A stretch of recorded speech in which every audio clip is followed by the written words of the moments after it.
Hi everybody! Si Reyes Robinson here again from... 1, 2, 3, and go. Hi everybody! Si Reyes Robinson ulit from the cast of Endo. At today, may bago na naman tayong i-interviewin. Kaya tawagin na natin siya.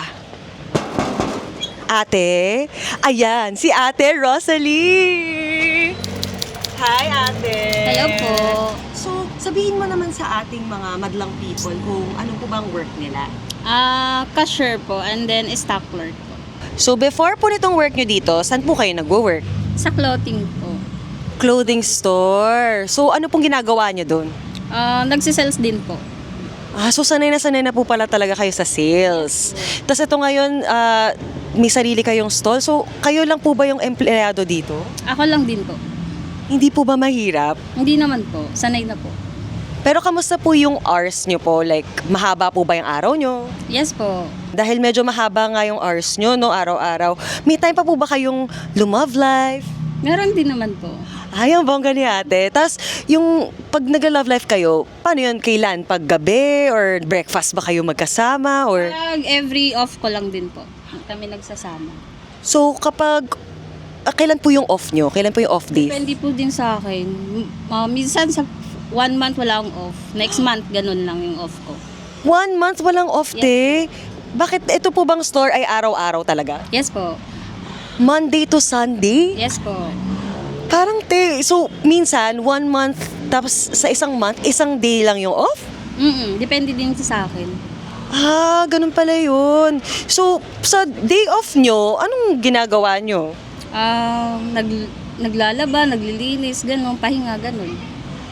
Tapos date. Yes. Ano po yung mga favorite nyong ginagawa sa date? Like, may pinupuntahan po ba kayo, kinakainan, or naglalakad-lakad? Kumakain lang po. May ganun lang po. Tapos gagala. Paano po yun yung love life nyo po, ang inyong loved one? Hindi po ba yung hours din po ng trabaho niya parang hindi nagtutugma sa hours ng day off mo, ganon, or sa hours ng work mo? Yes po, ganun po. So, paano po yun? Siya may nag-a-adjust po sa off niya. Dahil ang ganda ni Ate Rosalie, ang kanyang love life ang nag-a-adjust sa kanya. Pero nung bata po kayo, ano pong gusto nyo dapat maging? Maging nurse dapat. Bakit po nurse? Kasi parang gusto ko tumulong sa mga kapwang na walang binabayaran sa hospital, ganun. As in, ganun. So, bakit po hindi nyo po tinuloy ang pag-nurse? Financial po. Dahil mahal po ang studies. Yes po. So, kailan nyo po dinecide na sa sales ako? Yun yung nasa isip ko din po, na simula nung nagtrabaho po ako, yun na lang din talaga yung gusto ko. Magbibinta, ganun po. Pero ate, ano pong dream nyo ngayon na kahit, di ba, ito yung work nyo, medyo busy kayo, pero baka may gusto kayong gawin na in the future, na ibang trabaho or kung ano man yung pangarap ninyo? Accountant po. Accountant! Kakaiba po yun. Bakit po accountant? Medyo magaling po ako sa math. Kaya nagagamit mo ngayon sa iyong pagka-cashier na sana magamit sa pag-accountant. So, kung hindi nyo po minamind na tanongin ko, ano pong pumipigil sa inyo na i-push po yung pagiging accountant ngayon? Yes, masaya din naman ako sa trabaho ko ngayon. At saka siguro next time na lang siguro po yung pagkaka-accountant ko. Kumbaga, ipon-ipon muna tayo. Tapos next time, accountant na tayo. Meron pa po ba kayong mas malaking dream pa maliban sa pagiging accountant for yourself? Kunyari, magkabahay or mag-travel? Ano pong gusto nyo para sa sarili nyo? Pag-travel po. Saan nyo po gusto pumunta?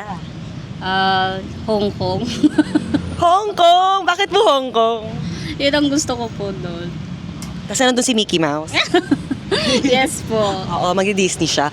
Tapos, may pamilya po ba kayo or inspirasyon sa pagtatrabaho? Yes po, lalo-lalo na po sa mga anak ko at saka sa pamilya ko po. Ilan po anak nila? 2 po. 2, tapos ilang taon na po sila? 11 at saka 6 years old po. So, nag-aaral pareho. po. Oo, medyo bata pa nga. Kaya kailangan talaga mag-work hard. At kitang-kita naman natin na you're working really hard. So, congratulations to you.